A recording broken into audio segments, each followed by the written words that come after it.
we have seen massive damage dealt this chapter to Kid, Zoro, and Luffy. As a community, as a discussion-based channel, I have to ask, would it make sense for these three individuals to get up and to be able to continue to fight?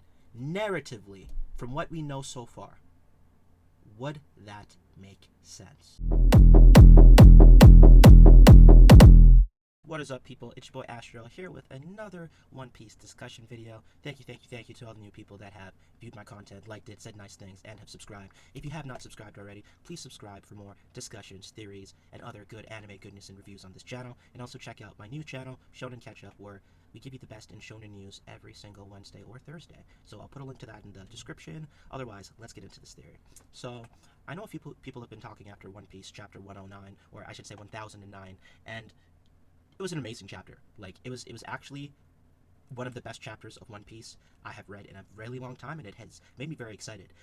Wano in itself already has been a great arc in my opinion, though there's obviously some things that I have some problems with. I think that overall it's been a really epic arc. In my mind, it kind of gives me Dressrosa vibes, not for plot elements, but kind of just the way it made me feel, kind of hot and cold at times, except better. You know, when it's colder in this arc. When it's hotter, it's much hotter. Like, the stuff going on with the Alliance versus Kaidou right now is obviously super heat. But the elephant in the room, and I think it needs to be addressed, and I think we as a community need to talk about this. Luffy and Zoro, and even Law and Kid to some extent, and their power creep. And if you don't know what a power creep is, it's kind of just like when there's not a particular thing or training or arc that led to, you know, that boost in power that they have. It's not quite the same as a friendship power up, but it's just kind of through a chain of events they end up being significantly stronger, which actually from a narrative standpoint is a lot more realistic than, you know, just all of a sudden breaking out a new power and being godly powerful, right? But, you know, even though Luffy trained for I believe 6 days in Udon and then had a few more days before the Fire Festival, so if I'm to break it down, you know, really how much Luffy actually trained since arriving on Wano to this fight here with Kaidou, where he's obviously looking pretty damn impressive. It's 14 days. So between the time he lands on Wano and the Fire Festival, which is what's currently going on, is 14 days. If we're to assume he got captured on about the second day, which is what it looks like at this point, and we know that he trained in Udon for about 6 days, trained with Rio for 6 days, and then the remainder of the days he just trained and tried to, you know, power himself up and get a better use of Rio, then we can say that altogether he had roughly under 2 weeks, so about 12 days, to make himself powerful enough to, quite frankly, scare Kaidou a little bit. And let me put this out there, because I think I've already put out a video explaining why, if Luffy were to beat Kaidou, it could be justified. But today, I think I need to play devil's advocate a little bit, because this chapter was ridiculous. Now, this chapter is super hype, and when this chapter gets animated, oh my goodness, I cannot wait to see Toei do their thing. But let me point out the few points of contention that I have with this chapter. Even though it was amazing, and I'm still rating it maybe a 9, just my suspension of disbelief here is kind of, it's flickering back and forth. As happy as I am to see the Alliance doing so well, it is a little bit disheartening after, you know, Yonkos have been hyped up to see what Zoro and Luffy are doing right now. Though it is obviously a very high diff fight. Let's go into the reasons.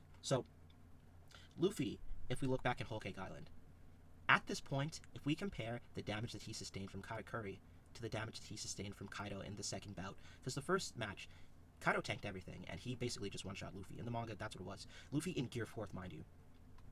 What we have to believe now, which I'm sure I'm not the only person that sees this as an issue, Luffy is more or less fighting Kaidou in base, and he looks less injured than his fight with Katakuri. So, Kaidou, obviously, destructive power off the charts, OP Devil Fruit, you know, has a lot of moves that he could use that just seemingly have really devastating powers. Luffy is smiling at points, mocking him, going, oh, like, you know, you dodge because this would hurt. Even Katakuri, durability-wise, at least if we compare the two, like, obviously, Kaidou is a Yonko, so is Big Mom. Katakuri is a Yonko commander. I'm not making the assertion that Katakuri is stronger on that level, but if we look from a fight standpoint, right, and I know we're talking about two different levels of things, we should assume that the Yonko are much stronger, yet for some reason, Luffy is seemingly having an easier time with them. And I know that he has backup, and there's a lot going on, and they also just fought the Scabbards. You gotta remember, Kaidou did just take on the Scabbards, which were no weaklings. They actually were able to hurt him to some extent as well, so this isn't a fair fight. Like, again, I'm not asserting that Luffy is beating him one-on-one. Though he might be getting his one-on-one moments, at the end of the day, it is more or less a kaiju battle with all the Alliance versus Big Mom and Kaido. So, we seen Zoro. Let's talk about our boy Zolo. I can't even call him Zolo. Zoro. Like, oh my goodness. So, it should be no surprise to you if you're new to this channel. I'm actually Sanji over Zoro, not for power reasons. I still think Zoro's a bit stronger, but I personally like Sanji more. Not that that's of much importance to this video. I'm just letting you know, like, my bias is here. And even as a Sanji fanboy, I have to say, holy crap, Zoro. The fact that he is able to block a charged up name attack from Big Mom and Kaido. It is bittersweet almost. It's kind of like, and I'm just pulling up the panels here, and I'm gonna have them on screen as well. It is ridiculous. A conquest of the sea.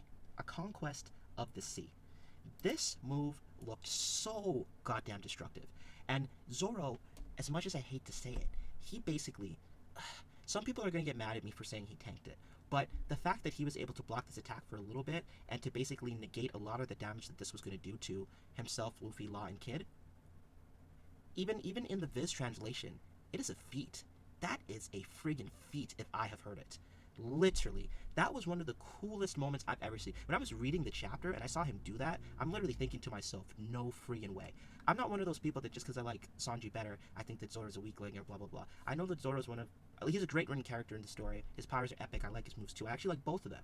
It's just, we know from Thriller Bark, Zoro has a ton of durability, being able to take Luffy's pain. And mind you, Luffy is made out of rubber. The durability argument, which I'll get to Luffy later, Luffy is made out of rubber and his whole anatomy is made out of rubber. So he gets a little bit more of a pass on situations like this. But the fact that we had Zoro basically tank a charged attack from not only just one Yonko, but two Yonko, it is one of the most impressive feats in the series. Now, you're going to call me crazy for this. Sanji tanking at El Thor, being like a regular-ish human, was pretty dope too. And again, I'm using the word tank pretty liberally with the Sanji case because he did basically pass out. But the thing I have to tell you here with Zoro, he is literally still using attacks. He used the Flame Rend. He used the Flame Rend to cut Prometheus after this. So, sure, by the end of the chapter, he's bloodied up, but, my suspension of disbelief, as much as Zoro has taken Luffy's pain in Thriller Bark, Zoro has been known to be a powerhouse and to have pretty insane durability. How do I put this? Don't want to bring up the birdcage argument in Dressrosa, but I kind of feel like I have to. What happened in between Dressrosa and Wano for Zoro to put him on such a high pedestal? Zoro did not have a major battle in Wano. Zoro was not present for Whole Cake Island. So the implication is, other than Enma, which obviously Enma is a power-up, anyone that doubts Enma's a power-up is being disingenuous as far as I'm concerned. We understand that Enma probably has some sort of stored power, and that's why I argued that it's a power-up, and it's the sword that cut Kaido before. But the fact that they're able to block two Yonko in a charged attack, where they were definitely giving effort, you can't make the argument that it was just a mad attack. Like, it was a named attack, okay? Ocean Sovereignty. And he blocked that. And he came out, I don't want to say unscathed, but he came out mostly okay, right? Like I said, by the end of the chapter, his mouth was bleeding. Is that believable?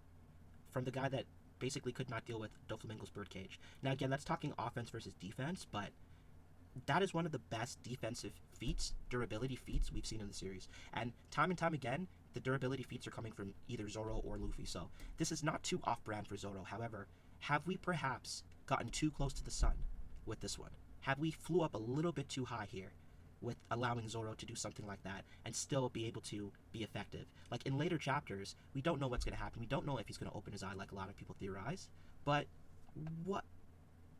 Ugh, my mind can't process that. I think it's epic, but I think we do have to really ask ourselves if it makes sense for Zoro to be able to handle an attack like that based on what we've seen. And I know there's a lot of question marks for Zoro's power since the time skip. He never really went all out like, you know, a lot of other people did, but wow. What a feat for Zoro. All I'm saying is we got to kind of put a little exclamation mark or a little star on that one, because there needs to be answers. His training, there's something that we don't know about Zoro's training or Zoro's heritage to be able to do something like that, because that was absolutely beastly. That's not really what the main video is about, though. Like, this, for the most part, I think the Zoro thing, believe it or not, might make more sense than Luffy as a whole right now. Like, understandably, Luffy is rubber, his anatomy is rubber, like I've mentioned about 50 times up to this point. But the fact that he's fighting Kaido and is almost enjoying it is a little scary to me, because as much as I think Luffy could beat him, I want it to be believable. You know what I mean? Kaido is out here using very serious attacks. So Kaido literally used, he basically hit him once, okay? So there was a hit leading up to Ragnarok. He turns into like a different hybrid form, like half human, half dragon, but this time stretches himself out like legit Shenron from Dragon Ball Z, or Purunga, like almost Purunga style. Goes up into the air, okay? Hits him with another named attack. Conqueror of Three Worlds. Conqueror of Three Worlds, Ragnarok.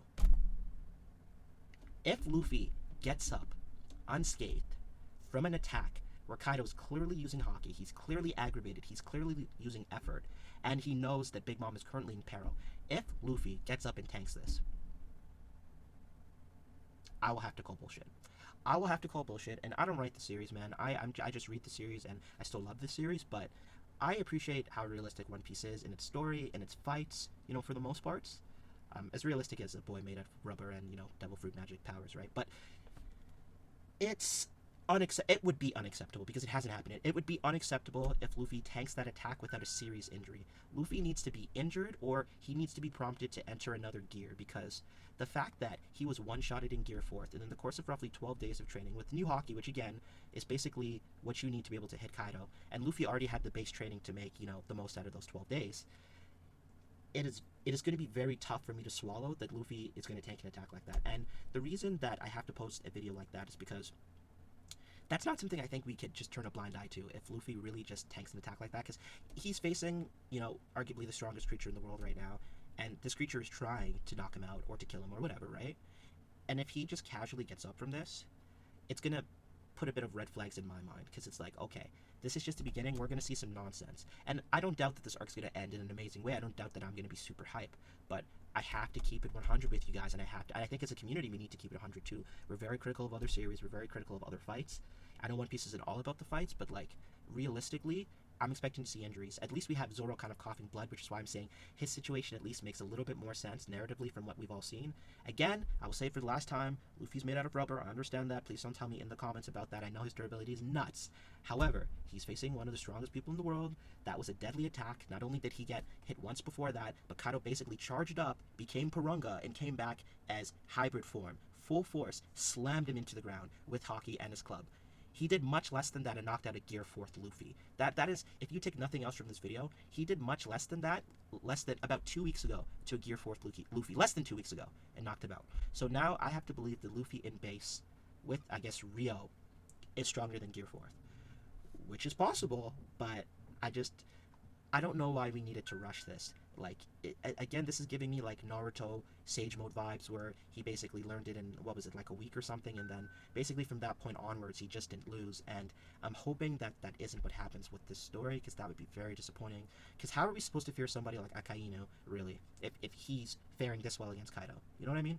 That's just my personal opinion, and you're free to disagree, but this has been this One Piece discussion. It's 15 minutes, so this is a longer one. Hopefully you're able to make it completely to the end here, but please let me know your thoughts. Does Luffy tanking this attack make sense? How would you feel if he tanks this attack? How would you feel if he's severely injured? Are we about to see Luffy turn into a new form, which I'm sure is coming. I'm sure it's coming. I'm sure ultimately to end the battle he will turn into a new form, whether that be a Lion Man or whatever they want to call it, a Gear 5th. It will happen, but we haven't even gotten to Awakening yet, and if he's faring this well against the Yonko, I can't even imagine how easy the rest of the series should be for him. You know, there's a lot of unknowns still with the world government, Emu, whatnot, power levels, Blackbeard, you know, there's a lot of unknowns, but yes, he has to be injured. And I love Luffy, one of my favorite characters. I got a few figures back there, wherever, yeah, back there, oh my god, whatever, over there.